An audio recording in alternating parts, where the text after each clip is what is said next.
tout s'est fait, tout s'est construit ici pour moi. La Cornouaille, la Bretagne, la musique d'ici, mais la musique d'ailleurs aussi. Parce qu'en fait, si tu entends tel ou tel groupe, des gens comme ceux qu'on peut voir derrière moi, quand tu écoutes les Beatles ou les Stones, si tu les écoutes à Madrid, à Bruxelles, à Lille, à Grenoble ou à Quimper, tu entends la même musique, mais tu ne la perçois pas forcément de la même façon.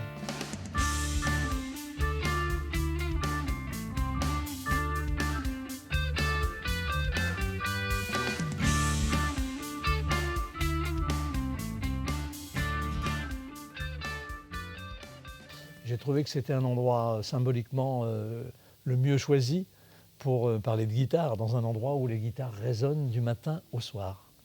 Ben avant, il y avait une brocante ici où je suis dû avoir des vieux meubles. Et maintenant, Steven et son copain Quentin ont investi ce lieu. Et ça marche très bien. Ils ont plein d'élèves. Ils font des petites soirées, des petits concerts. Je suis venu faire le bœuf une fois avec Jean-Claude Rapin ici. C'était vraiment bien. Et donc voilà, ils sont bien situés. Il y a un beau parking. Et ça manquait, je crois, et je crois que ça fonctionne vraiment très bien. Donc je suis très heureux pour eux. Et puis en plus, ils sont vraiment bienveillants et accueillants. Ils nous ont permis de venir ici.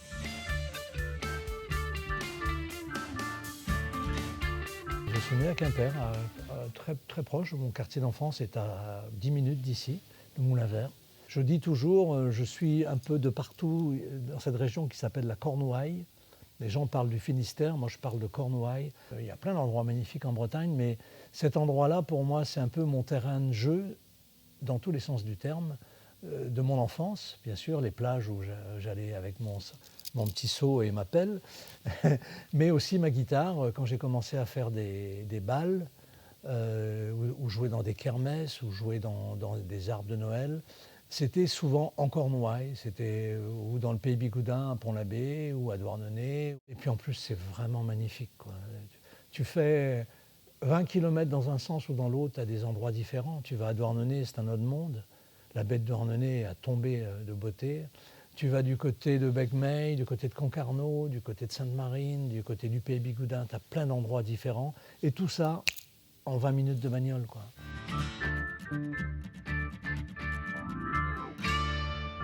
Papa chantait très bien, on l'appelait Tino parce qu'il chantait bien, Tino Rossi. Maman a fait un peu de piano. Mon petit frère est plus jeune, donc mon grand frère n'a pas joué d'instrument. Donc il n'y avait pas de musique jouée, mais il y avait de la musique partout dans la maison. Ça allait de Gilbert Bécaud à Gloria Lasso, de la musique militaire, de la musique classique. Et dès que mon frangin a commencé à écouter Radio Luxembourg, une radio en Allemagne qui était allemande le jour et anglaise le soir, et il a commencé à écouter tous les tubes des groupes anglo-saxons. Là, j'ai commencé à entendre Cliff Richard et les Shadows, Jerry and the Pacemakers, tous ces groupes de Liverpool, les Pretty Things, et après Gallagher. Et bon, enfin, si je cite tout le monde, on est là, on est encore là dans 2 jours. J'ai cité quelques noms, j'en ai oublié un. Par exemple, Marie-Josée Neuville. C'était extraordinaire. Elle jouait de la guitare, donc j'aimais bien.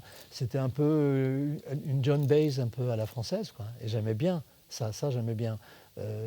Donc très rapidement, j'ai aimé les groupes, les versions françaises des groupes anglais. C'est-à-dire, j'ai adoré Dick Rivers et les Chats Sauvages. Je les ai vus plusieurs fois. J'ai adoré les Sputniks, Landkris et les Dalton. Alors que mon frère, comme je le disais tout à l'heure, lui, il commençait à écouter Elvis Presley, Paul Anka, Cliff Richard et les Shadows. Ça, pour moi, ça a été déterminant. Cliff Richard et les Shadows, surtout les Shadows, avec Hank Marvin à la guitare. Si j'étais né dans une famille de cultivateurs ici, j'aurais pas eu un Tépaz ou un tourne-disque, j'aurais été ramener les vaches, bosser à la ferme. Parce que quand tu es à la ferme, les jeunes, ils bossent avec les parents. Et puis j'aurais peut-être chanté des guers bretonnes, je sais pas. Le destin, des fois, il tient à quelques kilomètres. Je suis né en ville, mes parents étaient commerçants. Et ils avaient un copain qui vendait de l'électroménager et des magnétophones. Et j'ai eu un magnétophone très jeune. Donc tout ça a favorisé le fait aussi de pouvoir écouter de la musique, quoi. J'allais chez Guy Varch, c'était des copains des amis de mes parents. Ils avaient tous les derniers disques qu'on pouvait trouver ici. Et j'ai trouvé un jour, je suis rentré avec un 45 tours de Little Richard, Long Tall Sally. Après, je suis sorti de là avec le premier 45 tours de Donovan, Catch the Wind. J'ai trouvé ça extraordinaire. Après, je suis sorti avec le 33 tours The Time They Are Changing de Bob Dylan, et là, je suis tombé par terre. Il y a beaucoup de jeunes maintenant qui auraient voulu connaître cette époque et qui ont presque la nostalgie d'une époque qu'ils n'ont pas connue. Les années 60, c'était à tomber par terre. Ça tombait de partout. J'ai vécu dans cet univers-là, mais tout ce que j'entendais était mélangé déjà avec l'ici. Avec l'ici. Et l'ici, eh ben, c'était, par exemple, le Festival de Cornouailles qui va fêter ses 100 ans cette année, à Quimper. J'allais avec mes parents quand j'étais tout petit, on allait voir le défilé, on voyait les pie bands, les cornemuses, tout ça. J'entendais ça sans trop savoir, non pas ce que ça voulait dire, mais je ne faisais pas le lien avec ce que j'étais, mes racines celtiques et non latines, comme on voulait me faire croire. Je suis d'un univers avec un autre imaginaire, chacun le sien, et le mien, il est ici. Et c'est cet imaginaire qui s'est réveillé en moi petit à petit. Toutes ces musiques entendues dans cette famille extrêmement musicale, merci à mes parents et à mes frangins. Certaines choses ne sont pas forcément la Bretagne, mais je les ai entendues en Bretagne. Et c'est ça qui fait la différence.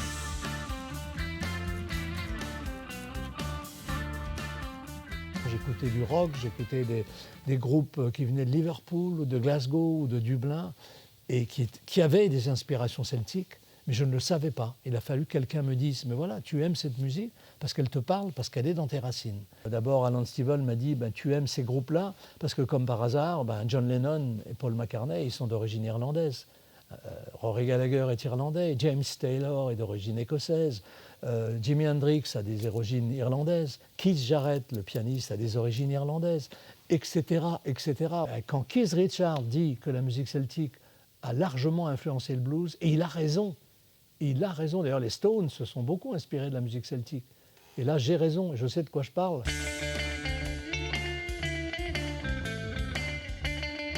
À 12 ans, quand j'ai fait ma communion, on m'a demandé qu'est-ce que je voulais.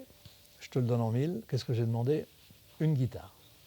On m'a acheté une guitare à Concarneau, chez Troilin, un magasin des amis à mes parents aussi. Le magasin existe toujours, c'est plus à de l'électroménager comme là, mais je vois le pilier sur lequel ma guitare était accrochée existe toujours. Maintenant, c'est un magasin à Flelou, je crois. Et je passe là, à chaque fois, je regarde ce pilier avec une grande nostalgie. Et ma guitare Egmont, que mes parents m'avaient achetée, électroacoustique, bon, elle n'était pas terrible, mais bon, c'est une guitare. Et voilà, et là, à partir de là, j'ai commencé à faire pling-plong, et après j'ai fait plong-plong-plong-plong, et après plong-pling-plong-pling, et j'ai gratouillé comme ça en écoutant la radio. Et je branchais, j'avais trouvé un système pour brancher ça sur une vieille radio, j'avais un son pourri, saturé, je pouvais jouer Satisfaction sans problème, avec le son pourri que j'avais. Donc j'ai commencé à gratouiller comme ça, et à écouter effectivement déjà des trucs plus anglo-saxons, Donovan, Bob Dylan, et puis après tous les autres sont arrivés, quoi, Jimi Hendrix et tout. Et alors, il y a une personne qui a été, sans qu'elle le sache, déterminante dans ma vie. J'ai souvent parlé d'elle, et c'est ma tante Simone.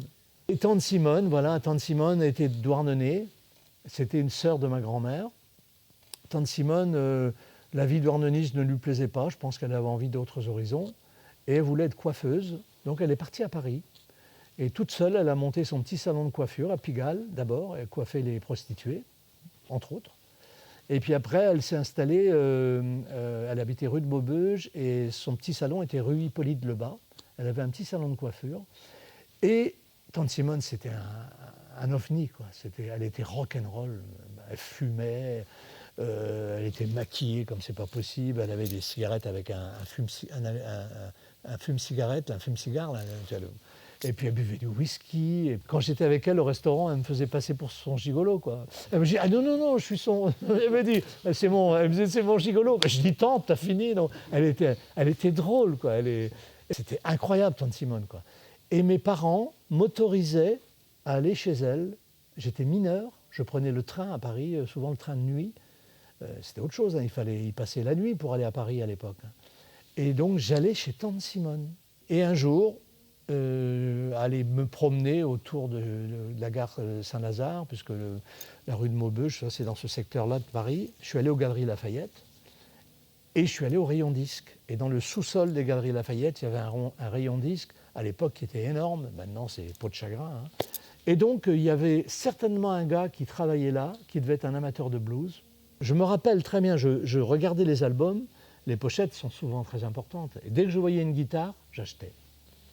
Alors là, j'ai acheté des albums comme John Martyn, Birdie Hanch, John Renbourn, et plusieurs comme ça. Personne ne connaissait ces gens-là. Personne ne connaissait ces gens-là. Et donc, je rentrais à Quimper, écoutais ça à la maison. Je me rappelle mes copains du Moulin-Vert, rue des Sources, là, Hervé Carneys, il venait chez moi, il hallucinait, quoi. Je lui faisais écouter ça. Et là, j'ai commencé, j'ai eu une autre guitare, je suis allé à Paris chez Favino, je me suis fait fabriquer une guitare, j'ai eu une guitare acoustique qui sonnait vraiment bien. Et là, j'ai commencé à bosser ces disques que je ramenais, quoi. J'ai bossé les trucs et je mettais ça sur mon Tépaz, le tourne-disque. De 33 tours, je passais en 16 tours pour pouvoir comprendre ce que les mecs jouaient. Et une autre fois, j'ai vu une méthode de guitare qui avait été faite par un monsieur qui s'appelait Georges Châtelain. Et un jour, je suis allé sonner à sa porte, gonflée, quoi, rue Championnet. Et Georges Châtelain m'a accueilli très chaleureusement. Et il a vu que j'essayais de jouer de la guitare. Lui avait déjà bien plus d'avance sur moi, il jouait vraiment bien. Il m'a montré des plans et il m'a fait progresser terriblement, quoi. Donc, merci encore Tante Simone. Sans elle, je ne serais jamais allé à Paris. Donc, j'ai réussi à avoir ma guitare chez Favino. J'allais me fouiller partout, quoi, et de rencontrer Georges. Alors là, ça a été... Quand Georges, je suis arrivé le voir avec un album de Birdie Hanch, il me dit « Tu connais Birdie Hanch ?» J'ai dit « Ouais ». Il m'a dit « Je crois qu'on est peut-être les deux seuls dans l'Hexagone à le connaître, quoi. » Si je n'avais pas été à Paris, si je n'avais pas connu les albums de Birdie Hanch à cette époque-là, je n'aurais pas progressé comme je l'ai fait, quoi. Et puis après, effectivement, j'ai commencé à bosser aussi B.B. King, Art Berking, Shuggie Otis, tous ces guitaristes-là. Et là, après, je suis devenu rock et folk.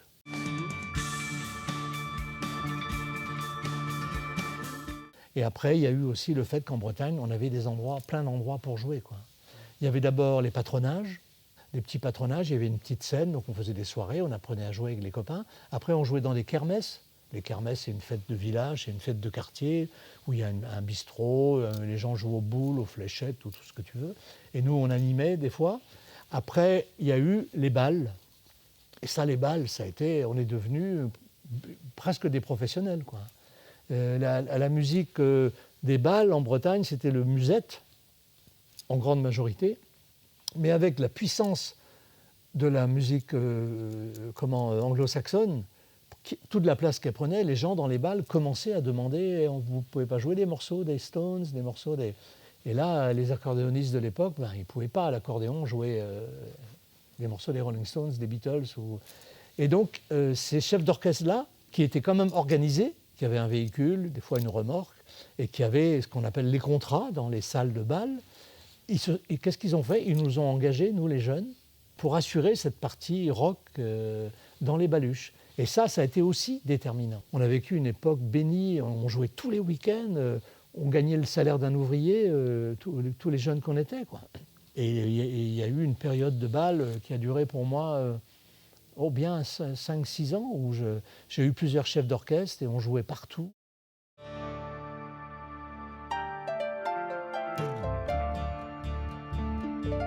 Ma maman ne voulait que mon bien, mes parents étaient aimants, il n'y avait aucun souci à ce niveau-là. Mais par contre, faire de la musique, ce n'était pas un métier. Donc j'étais un peu la honte de la famille à faire de la musique, quoi. C'était pas... Si j'avais été médecin, docteur, avocat, fonctionnaire, mais musicien, mais bon à rien, quoi. Puis je me demandais effectivement comment j'allais faire pour vivre. Je sentais que les balles, ça ne durerait pas éternellement. Donc j'ai fait l'école hôtelière. 66, j'écoutais beaucoup Simon & Garfunkel, je me rappelle à cette époque-là. J'ai fait un stage d'1 mois à l'hôtel Kermor de Bénodet. Et à l'hôtel Kermor de Bénodet, j'avais 7 tables à servir tous les midis, touristes. Et puis un jour, il y a un monsieur qui est venu. Et donc, il y avait la salle de restaurant très longue, pratiquement aussi longue que la pièce ici. Moi, j'avais mes 7 tables. Et puis, il y a un monsieur qui s'est installé, qui a mis un socle. Et sur ce socle, il a posé une harpe. Et là, ce jour-là, Monsieur Alan Stivell, Alan Cochevelou, son vrai nom, est venu jouer pour les touristes, gratuitement, parce que le festival de Cornouailles, qui fête cette année ses 100 ans, à l'époque, les touristes restaient sur la côte. Ils restaient à la plage, ils ne venaient pas à Quimper, forcément. Et donc le festival, pour appâter, comme à la pêche, il allait à la pêche aux touristes, et pour aller à la pêche, comme appât, il venait avec des artistes qu'il présentait dans des hôtels ici et là, pour leur donner envie de venir voir le festival. Et un jour, Stivell est venu, dans ce contexte-là, jouer pour les touristes, gratuitement, pendant qu'ils mangeaient. C'est pas quelque chose de facile. Et là, je suis tombé par terre. Je dis, c'est quoi ça? Parce que déjà, une guitare 6 cordes, c'est beau. Mais alors là, 32 cordes. Et il jouait déjà vachement bien. Enfin, il jouait vachement bien depuis longtemps. Et puis, il faisait des pickings à la harpe. C'était magnifique. Je dis, c'est qui? C'est Paul Simon? C'est Bob Dylan? C'est qui ce monsieur, quoi? Et j'ai fait sa connaissance après. Et à partir de là, progressivement, toute ma vie a basculé, dans le bon sens du terme, vers la musique totale du matin au soir, quoi. Donc voilà, j'ai commencé à travailler un petit peu avec Stivell quand il venait en Bretagne. À Paris, il avait une autre équipe. À Paris, il jouait avec Steve Waring, des fois, au Centre américain. C'est un endroit qui a été aussi déterminant, le Centre américain. Pour les gens en Wikipédia, Centre américain, Lionel Rochman, c'est lui qui s'occupait de ça à Paris. Et donc, Alan, à Paris, faisait sa vie. Et quand il venait en Bretagne, moi, je l'accompagnais quand il venait ici.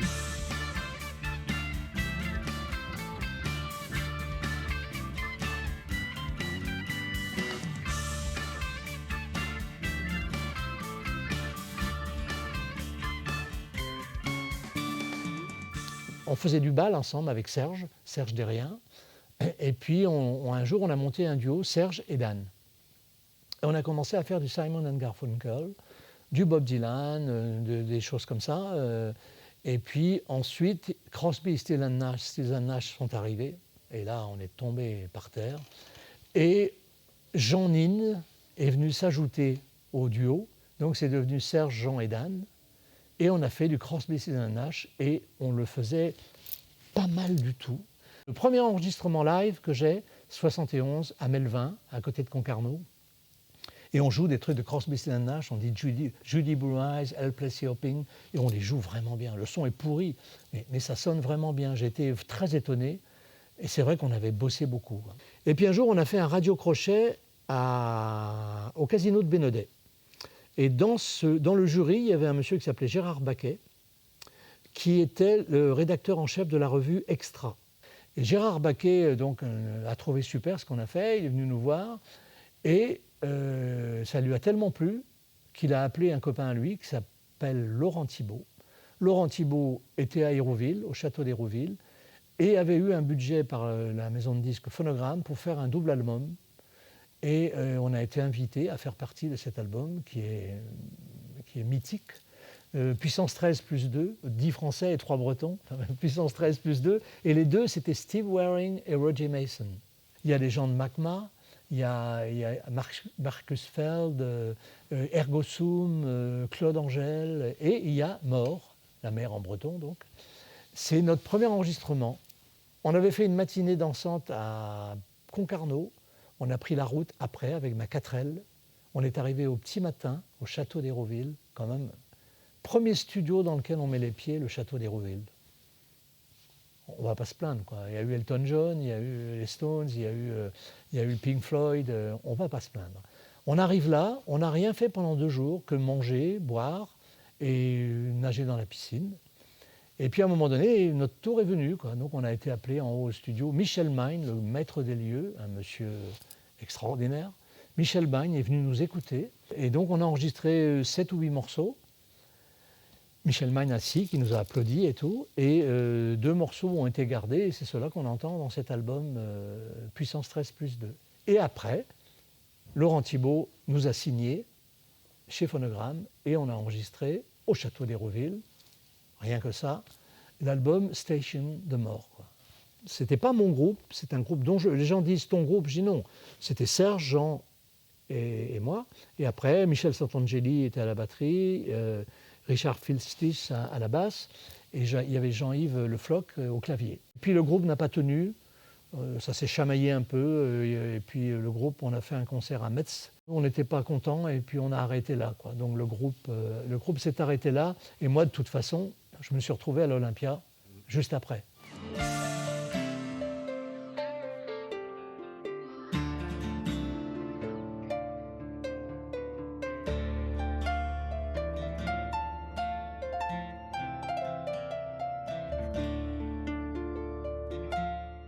J'ai fait une interview là récemment avec une dame qui doit faire dans Libération un papier sur avant et après. Ces événements où il y a eu un avant et il y a un après. Et l'Olympia, c'est clair qu'il y a eu un avant et qu'il y a eu un après, quoi. Je disais tout à l'heure, Stivell bossait à Paris avec une équipe parisienne, on va dire.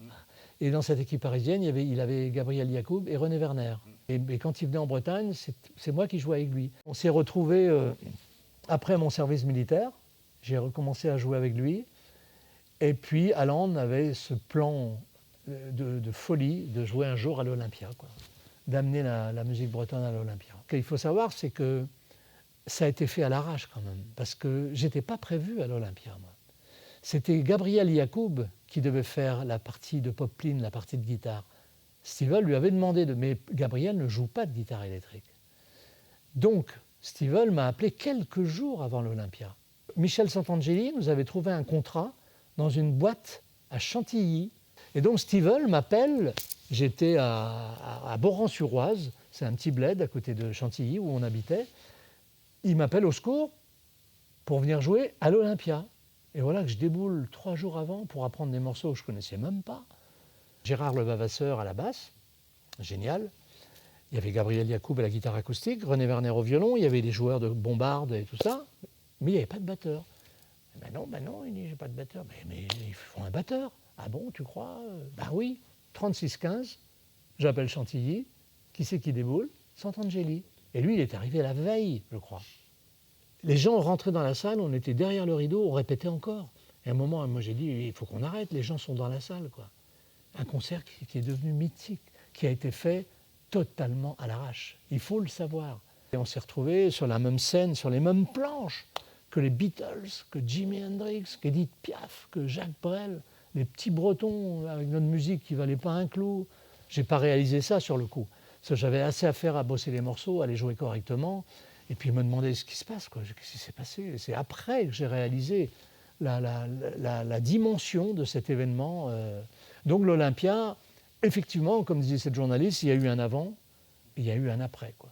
Et on en est là, après 50 ans plus tard, c'est quand même un événement majeur pour la musique bretonne. Et merci à Stivell d'avoir eu ce culot.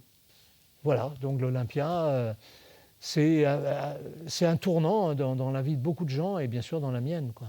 Alors là, le bon à rien que j'étais, oh, on a vu Dan à la télé, tous les gens ici, ma grand-mère et tout. Alors là, j'étais tombé du ciel, quoi. Alors qu'avant, je ne valais pas un clou, mais quand on nous a vus avec Jacques Martin, avec Daniel Gilbert, avec Jacques Chancel, on a fait toutes les émissions de télé avec Stivell, quoi. Alors là, on était devenus les rois du pétrole, quoi. Ça tient à rien, hein.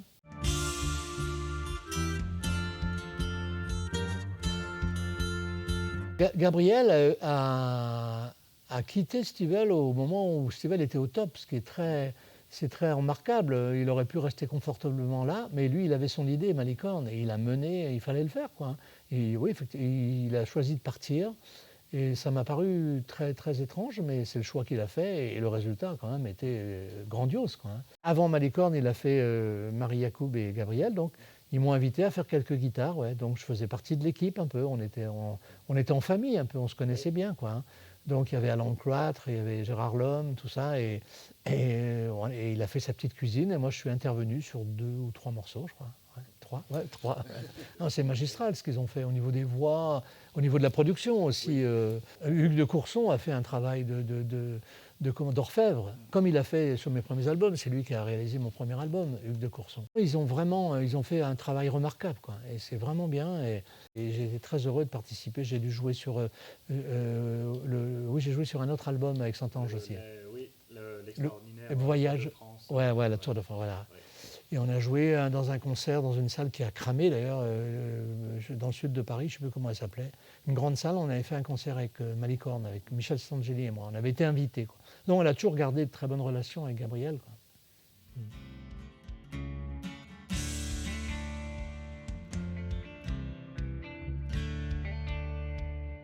Le groupe de Stivell a éclaté en décembre 1975.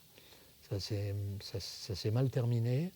Et on avait décidé de faire un groupe, nous les musiciens de Stivell, qui s'appelait Is. Et je faisais partie de Is. Il y a des arrangements dans Is, je les reconnais parce que c'est moi qui les avais trouvés. Et au dernier moment, j'ai changé d'avis. Ils m'en ont voulu beaucoup, et puis on en a reparlé depuis. J'ai eu peur, je ne sais pas pourquoi, j'ai préféré rester avec Stivell, quoi.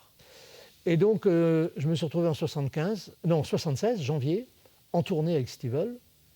Et là, Stivell avait choisi des musiciens, d'autres musiciens. Donc, il y avait Dédé Hervé qui jouait dans le groupe Zoo, qui a joué avec Léo Ferré, tout ça.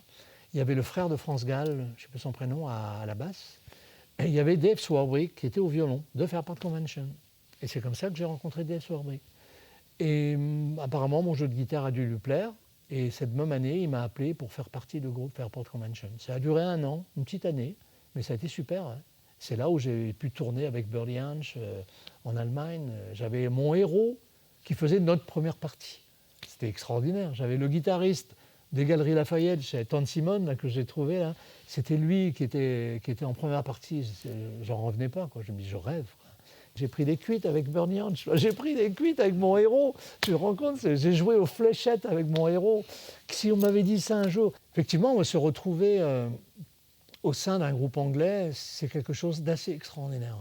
Parce que je me suis rendu compte qu'ils avaient vachement d'avance sur nous, techniquement et tout. Il y avait des techniciens, il y avait un mec qui prenait tout en charge, mon pédalier, machin. J'arrivais sur scène, j'avais une bouteille d'eau, j'avais jamais vu ça, j'avais une petite serviette, des trucs comme ça, j'avais jamais vu ça avant.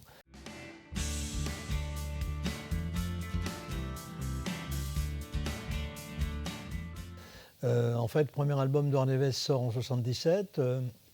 A un accueil plutôt sympathique, bien que la vague celtique commençait à tomber. Et puis, j'apprenais plein de choses sur la Bretagne à cette époque-là, que je ne connaissais pas, que je n'avais pas appréhendé, de ce que la République française a pu faire, le mépris, la langue interdite et tout ça, et tout ça. Et ça me foutait dans une boule, dans une colère. J'avais la rage un peu. Et j'avais envie de le dire par des mots. Mon ampli Marshall ne me suffisait plus, et pourtant ça pouvait être suffisant quand on le mettait à fond. Et donc j'ai voulu dire quelque chose, quoi. Et j'ai trouvé la poésie de Xavier Graal, et j'ai fait cet album Aller dire à la ville. C'était une erreur stratégique, mais la stratégie, je m'en fous. Ma maison de disques ne voulait pas que je fasse cet album. Ils avaient raison, mais moi, j'ai fait ce que je voulais. Parce que ma carrière avait commencé plutôt sympathiquement avec Douarnenez, et le deuxième album a moins plu, ma voix a été écorchée, les gens n'ont pas compris, je comprends, hein, même, et je regrette rien. Hein. Mais ma conscience bretonne a été plus forte que tout, et j'ai voulu chanter Xavier Graal, quoi. Donc j'ai fait Aller dire à la ville, au château d'Hérouville, s'il vous plaît.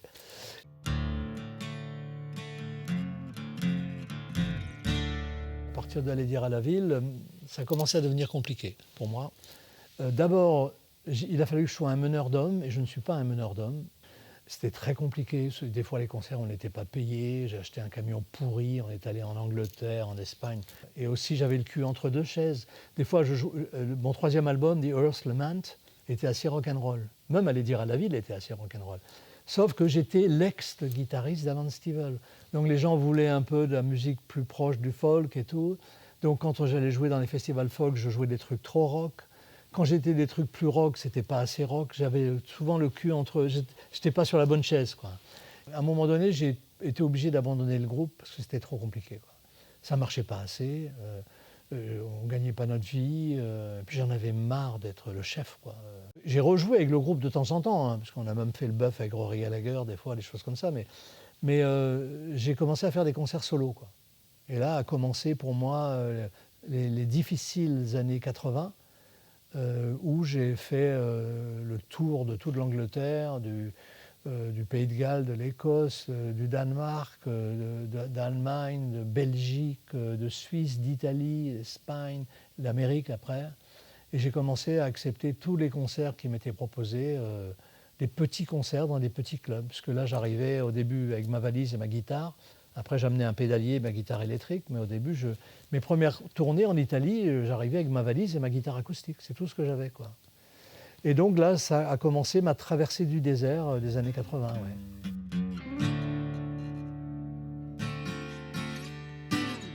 Non, mais la scène irlandaise, ils ont les 80 millions d'Irlandais en Amérique. Oui, les Irlandais, ils ont des Irlandais en Allemagne, ils ont des Irlandais. Nous, on a de l'immigration, il y a des Bretons en Amérique, mais que dalle par rapport à... Donc la musique irlandaise, c'est aussi la musique américaine. Un groupe irlandais, quand il sortait un truc, il avait la planète entière pour lui, la Scandinavie, l'Amérique. Nous, les Bretons, que dalle. Oui. On était français, pas français, c'est assez compliqué pour nous à gérer. On est dans un carcan un peu la musique bretonne pour s'exporter, c'est très compliqué. Donc à partir du moment où la France ne s'intéressait plus à nous, comment on fait, quoi? Tous les médias sont à Paris, donc les télévisions, ils voulaient de nous un moment, après ils n'en voulaient plus. Donc chacun s'est démerdé, quoi. C'était la débandade. Stivell s'est débrouillé ici et là, les Trianes se sont débrouillés ici et là, les uns les autres. Par contre, la musique bretonne n'a jamais été aussi active que dans les années 80. Il y avait des groupes partout en Bretagne, des groupes super, plutôt acoustiques, ils jouaient dans les festounos et il y avait des trucs super. Rien ne s'est arrêté, sauf que les médias français et parisiens n'en parlaient plus, quoi. Moi, j'ai considéré ces années comme de l'exil. Et qu'est-ce que j'ai appris dans cet exil? Plein de choses. Et c'est là où j'ai vraiment commencé à creuser un peu plus loin et à forger ce qui est devenu ces morceaux que j'ai composés et qui ont été joués et qui ont eu le succès qu'ils ont eu dans l'Héritage des Celtes. Parce que les morceaux de l'Héritage des Celtes ont été composés avant. Donc je me suis, non pas reconstruit, mais je me suis trouvé un peu dans cet exil. Bien que je galérais, bon, c'est la vie que j'avais choisie et je ne me suis pas plaint.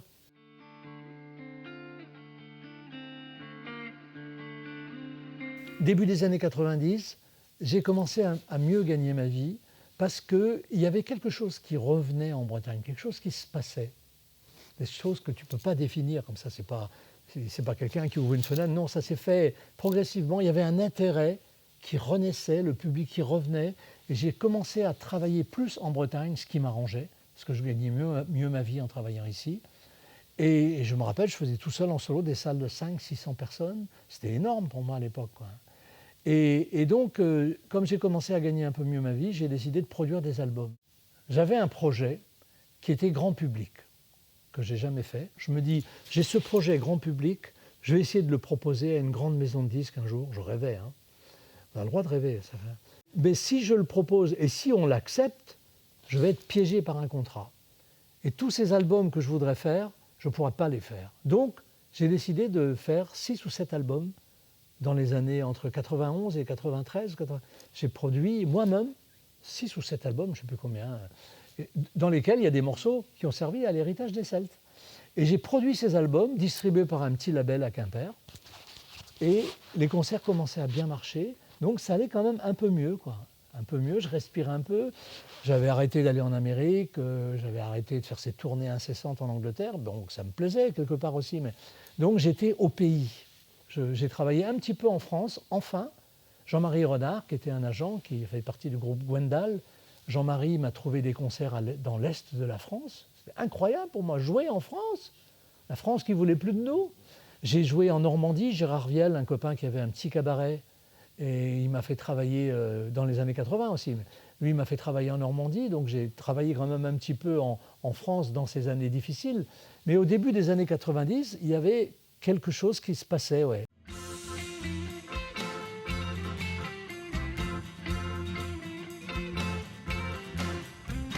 Et puis, un jour, j'ai fait un concert à Quimper, en 91, en janvier 91.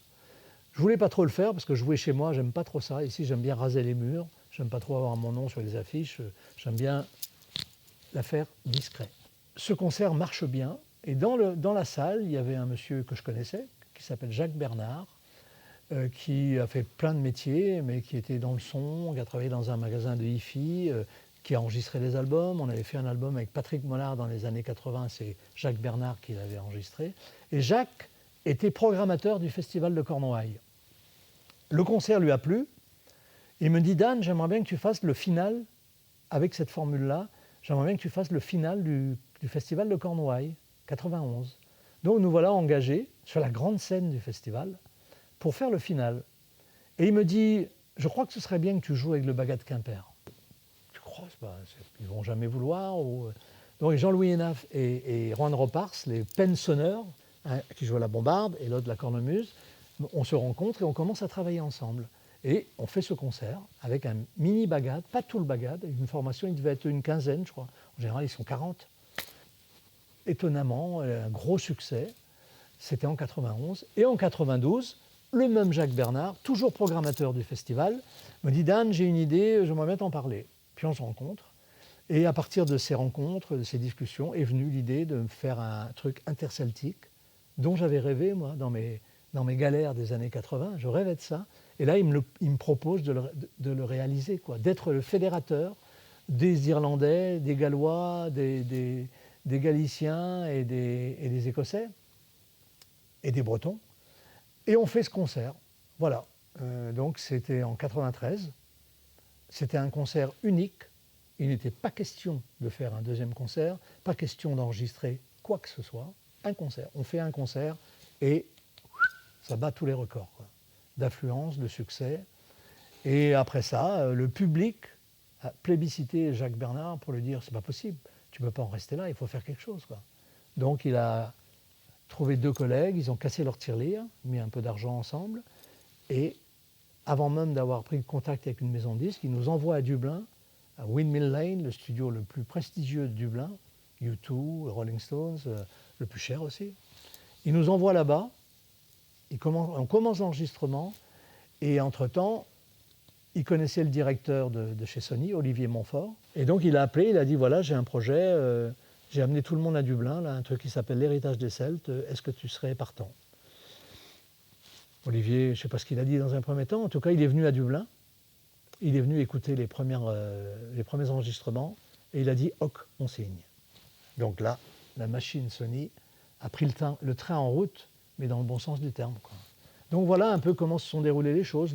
Mais il ne faut jamais oublier le concert de janvier 91 au Théâtre Mac Jacob, le final du festival en 91, la rencontre plus précisément avec ce projet avec Jacques Bernard en 92, qui nous mène en 93 et qui nous mène à 1 200 000 albums, l'Eurovision, le Zénith, le machin, le bidule et tout. Et moi je me demande toujours qu'est-ce qui s'est passé, quoi. C'est quoi cette histoire? Je voulais un peu plus de reconnaissance, je voulais arrêter de galérer. Je dirais, j'en demandais pas tant, comme dirait ma grand-mère.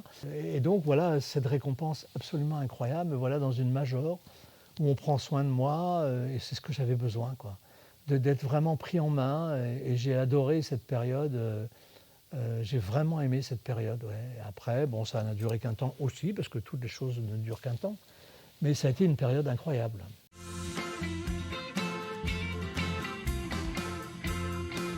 J'étais à Dublin, en train d'enregistrer le 2e album Finistère, et Jacques Bernard, encore lui, m'appelle un soir, j'étais avec ma pinte de Guinness, et il me dit, Dan, t'es assis? Ben, je dis, oui, je suis assis.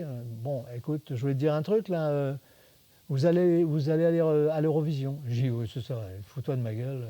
Puis je commence à rire, le nez dans ma Guinness. Quand tu auras fini de rire, tu me diras, hein. Puis à un moment donné, j'arrête de rire. Moi, je dis, t'as fini de dire des conneries. Eh ben, il me dit, c'est Béatrice Esposito qui vous a choisi. Je dis, mais qu'est-ce qu'on va aller foutre à l'Eurovision? Ben, tu vas aller chanter en breton. Mais je ne parle pas breton, Jacques. Oui, mais c'est à toi qu'on le demande. Alors vas-y. Ça résonne dans ma tête, ça. C'est à toi qu'on le demande, alors vas-y. Je suis allé tout seul dans un pub, le McCloskey, à Dublin. Je me suis enfilé plusieurs Guinness. J'étais là tout seul. À un moment, je commençais à être un peu... Je dis, mais c'est quoi cette histoire? J'avais personne à qui parler, à part moi-même. Et puis tout d'un coup, je me suis dit, on y va, quoi. La France nous amène, nous les ploucs, pour la représenter dans une langue qu'elle a interdite. Moi, j'aime bien ça. Ça me plaît. Je vais aller faire des conférences de presse à Oslo. Et on y a été, et on a chanté avec Karen et Hélène en breton. Et merci à ces Galloises et une Écossaise qui ont choisi de chanter dans une langue qui n'était pas la leur pour défendre un pays qui n'était pas le leur, et on s'en prend plein la gueule, évidemment. La chose dont je me rappelle le plus, c'est l'émission de Ruquier, hein, le mec qui se faisait appeler Talek, un nom breton en plus, qui a dit « Comment voulez-vous qu'on ait gagné l'Eurovision avec un chauve qui a le charisme d'un gérant d'un Félix Potin ?» C'est pas gentil pour les gérants des Félix Potin, qui ont fermé depuis d'ailleurs. Donc tu vois, quand tu as entendu ça, j'ai dit d'accord, mépris, bonjour. Je crois que c'est l'expérience la plus forte de toute ma vie, ouais. Parce que là, la France m'a offert sur un plateau le rêve absolu, l'interceltisme, les régions d'Europe, pas les nations avec leurs drapeaux, les équipes de football où les mecs sont prêts à se foutre sur la gueule ou taper sur l'arbitre, pas ça. Une grande fraternité des régions. J'avais sur mon plateau l'Irlande, le chef d'orchestre était irlandais, une Écossaise, une Galloise, des Bretons. C'était mon rêve, j'avais mon rêve, mais je me suis ramassé complètement. Mon rêve s'est ramassé. Sauf que la presse d'Oslo, le lendemain, titrait « La chanson française était la plus belle ». Et là, je vois, c'est lamentable, parce que je sais pas, j'ai pris des trucs, là, la fille qui représentait la France.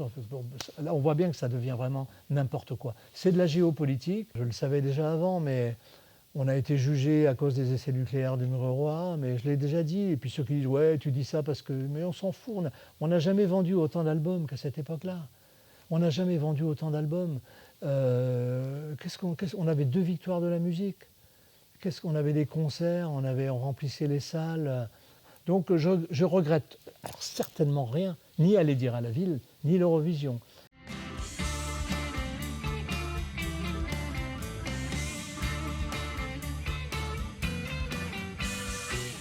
C'est Alain Simon, le producteur, qui m'a. Ouais, ouais. Alain Simon m'a demandé de venir jouer. Comme Alain Simon m'avait demandé de venir jouer à Excalibur, oui, qui a été joué à Rennes. Donc Alain Simon m'a souvent plébiscité, enfin il m'a demandé. Voilà, ça s'est fait comme ça, hein, tout bêtement. Hein. Oui, bah, il voulait un petit peu de ma guitare, je pense, c'est ça. Ouais, ouais. Et puis ça s'est passé comme ça aussi pour Jacques Higelin sur No Man's Land. Ça s'est passé comme ça aussi pour Michel Coringe. Ça s'est passé comme ça pour Patrick Coutin. C'est Laurent Thibault qui produisait. Donc les Bretons, on était souvent à Hérouville. Parce que souvent, on ne savait pas où aller habiter. Et Hérouville, la table et le couvert, on en a un peu abusé. On a profité un peu. Enfin, profité. On n'avait pas les moyens de se payer l'hôtel à Paris et tout. Donc on était content de dormir à Hérouville. Quoi. Puis on était bien là-bas. Donc on était souvent là-bas. Donc ce qui fait qu'on a été utilisé dans le bon sens du terme. Michel Santangeli a joué pour David Bowie sur l'album d'Iggy Pop. Parce qu'il était là, il était disponible. Et Laurent a dit, mais il y a un batteur là, Michel Santangeli. Donc voilà, le Michel Santangeli qui se retrouve en studio avec David Bowie, rien que ça, quoi. Hérouville, là, a fait beaucoup pour certaines de nos participations, en tout cas pour moi. Hein.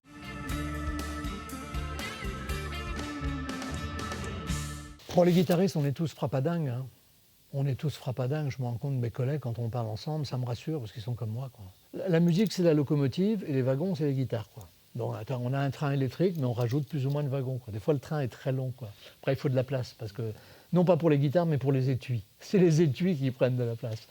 Ma première vraie guitare électrique, c'est quand j'ai acheté une Stratocaster au début des années 70 à mon copain Gabriel Hippolyte, qui m'en veut de l'avoir vendue, et il a raison. J'ai eu la Strat, et puis, pour jouer avec Stivell, c'était un peu compliqué. Je ne pouvais pas jouer fort. Parce que lui, il avait du mal à amplifier sa harpe. Nous, les amplis, on n'avait qu'à monter le volume. Mais on ne pouvait pas monter le volume, sinon on le couvrait. Quoi. Donc il a fallu sans arrêt que je trouve des stratagèmes. À l'époque, j'avais trouvé une chambre d'écho Ecolette. C'est ce qui a fait le son d'Anne Arbras de ces années-là. Puis je ne sais pas ce que j'ai fait. Il y avait 2 entrées. J'ai fait un jack coudé, comme ça. J'ai mis dans les 2. J'ai mis les 2 entrées à fond. Ça a fait saturer l'Ecolette. Et ça m'a servi un peu de pédale de distorsion. Quoi. Et c'est ce son-là qu'on entend avec Stivell à l'époque, dans un Marshall. Et donc la Strato était bien, mais elle était difficile à faire saturer. Quoi. Elle était un peu lourde aussi. Et un jour, j'ai craqué pour une Gibson, donc je suis passé sur la SG. Angus Young, c'est pas pour rien qu'il a choisi une SG, parce que c'est la plus légère, vu tout ce qu'il fait sur scène. Moi, je fais pas ça. Hein. Et après, ça c'est Fender et Gibson. Et après, c'est vrai, j'ai eu plein d'autres guitares. Quoi. J'ai acheté une guitare au Danemark, Merck, qui est magnifique, une guitare Merck, et qui a mal vécu. Je ne sais pas ce qui lui est arrivé, cette guitare. Je n'ai pas compris. C'est la période où c'était le plus compliqué, quand j'étais le chef, sans vouloir être le chef. Là. Qu'est-ce que j'ai eu après j'ai eu des copies de Merck faites par Guy Audenot, qui est un luthier de Saint-Brieuc. Guy, c'est le papa, maintenant c'est Gurvand qui a pris la suite. Et Guy était luthier, je suis allé le voir là où il habitait, à Montcontourge. Et il a commencé à me faire des guitares, il m'en a fait 2 ou 3, qui étaient une copie de la Merck, quoi, avec, comme la mandoline Gibson, quoi. Elle était super, cette gratte. Et début des années 90, je suis parti chez Godin. J'ai trouvé les guitares électriques Godin. Et en même temps, des représentants m'ont présenté la marque Starfield. Ibanez, un jour, pour concurrencer Paul Reed Smith, PRS, a décidé, non pas dans le cadre d'Ibanez, mais a décidé de créer un autre département pour faire des guitares qui pourraient compenser PRS, qui, semble-t-il, marchait vraiment du feu de Dieu à l'époque. Donc ils ont créé cette marque Starfield et ils ont fait des guitares fabuleuses. Mais ça n'a pas marché. Et donc à cette époque, j'ai eu 2 ou 3 Starfield. Donc j'ai joué avec des Starfield. Quand je joue avec Gallagher, il y a une vidéo qui est sur Internet où on joue à Lorient ensemble. C'est la dernière fois que j'ai vu Rory, malheureusement, en 1994. Ben, j'ai une Starfield. Et Rory m'avait demandé « Waouh, c'est quoi cette guitare ?» Et je me rappelle, je lui avais envoyé à son adresse le catalogue Starfield. Et c'était des guitares, ce sont des guitares fabuleuses. J'en ai retrouvé là, maintenant c'est collector, pour en trouver. J'ai joué sur les Starfield et j'ai joué sur les Godin, quoi. Bon, ça a duré toute l'aventure de l'héritage. Et début des années 2000, quand j'ai fait mon album La mémoire des volets blancs, j'ai enfin creusé un peu les Music Man. Un ami à moi, Denis Fargeau, qui a fait l'histoire c'est lui qui a, sur mon site internet, il y a une histoire un peu de mes guitares. C'est Denis qui l'a faite. Merci à toi, Denis, au paradis où tu es. Et Denis, un jour, il m'a dit « Dan, j'ai vu un banc d'essai dans je ne sais plus quelle revue, guitariste, je ne sais plus, guitare et basse. » Il y avait une revue sur une Music Man qui avait l'air super. J'ai appelé le revendeur, j'ai appelé l'importateur. Une semaine après, elle était chez moi. C'est celle-là qui a servi pour La mémoire des volets blancs, qui est un album qui a quand même marqué ma carrière de guitariste. Et la guitare qu'on entend, donc je l'ai toujours, c'était une Music Man. Et là, donc, j'ai eu une période Music Man. Ça a duré une dizaine d'années, je pense, quoi. Après ça, là on arrive bien plus tard, mais j'ai rejoué avec les Starfield de temps en temps. Je mélangeais les Starfield et les Music Man.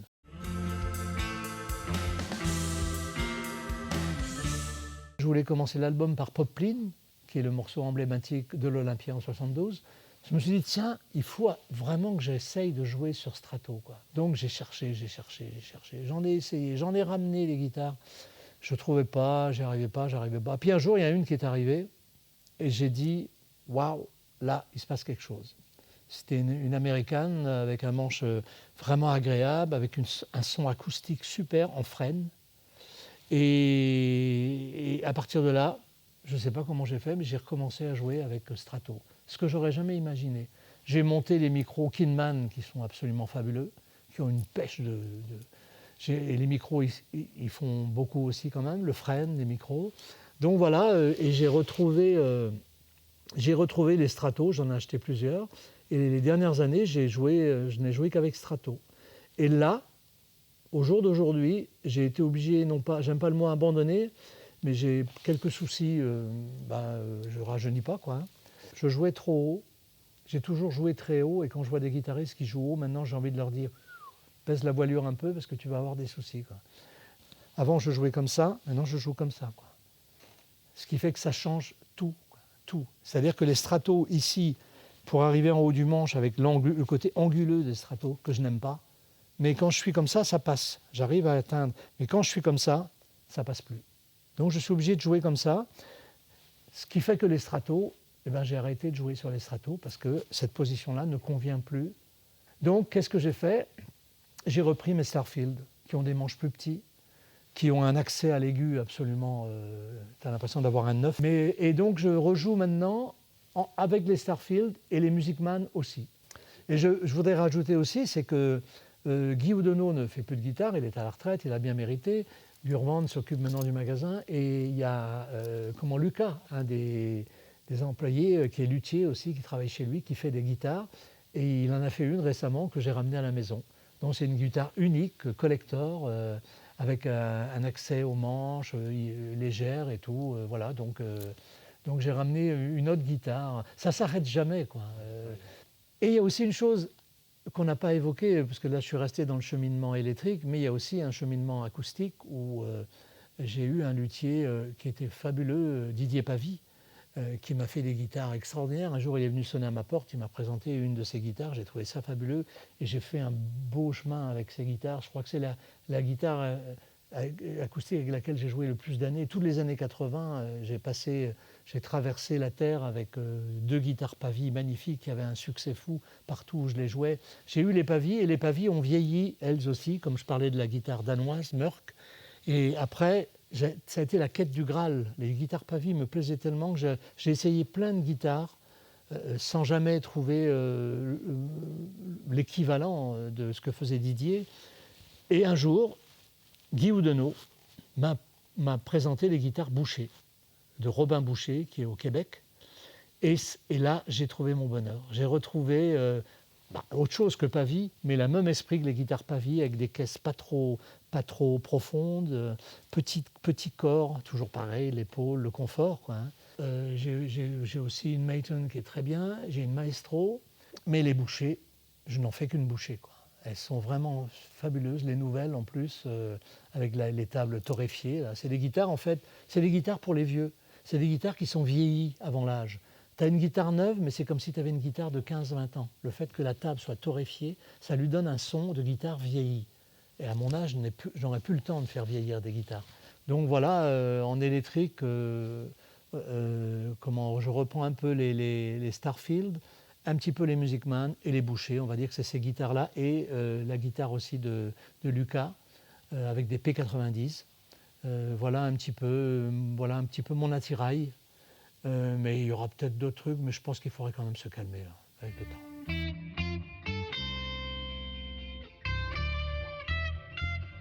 Ah oui, je suis un geek, je suis un vieux geek. Les jeunes, maintenant, ils prennent toutes les pédales qu'on avait dans le temps. Moi, je prends tous les trucs nouveaux, quoi. J'ai ce pédalier FM9, Fractal, qui est une merveille. Il y a Line 6 qui en fait un aussi qui est très bien. David qui joue avec moi un Line 6. Et j'adore ça, quoi. Et un jour, il y a un groupe de rock qui est super, les Red Ghost Black à Douarnenez. J'ai fait le bœuf avec eux comme ça de temps en temps. Et puis un jour, j'arrive à la répétition à Douarnenez. J'arrive avec mon Fractal et j'arrive avec mon Mac pour régler le pédalier, quoi.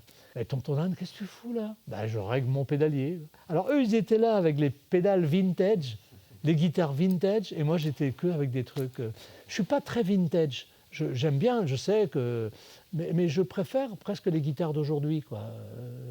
Mais je comprends qu'on puisse. Je le disais tout à l'heure au début de l'interview, des jeunes qui n'ont pas connu les années 60 en ont la nostalgie. Moi, j'ai pas la nostalgie de ces pédales et tout. Je préfère tout dans un pédalier, la stéréo, tout ça. Voilà, je suis un vieux geek, quoi, je l'assume. J'adore les délais. J'en abuse d'ailleurs.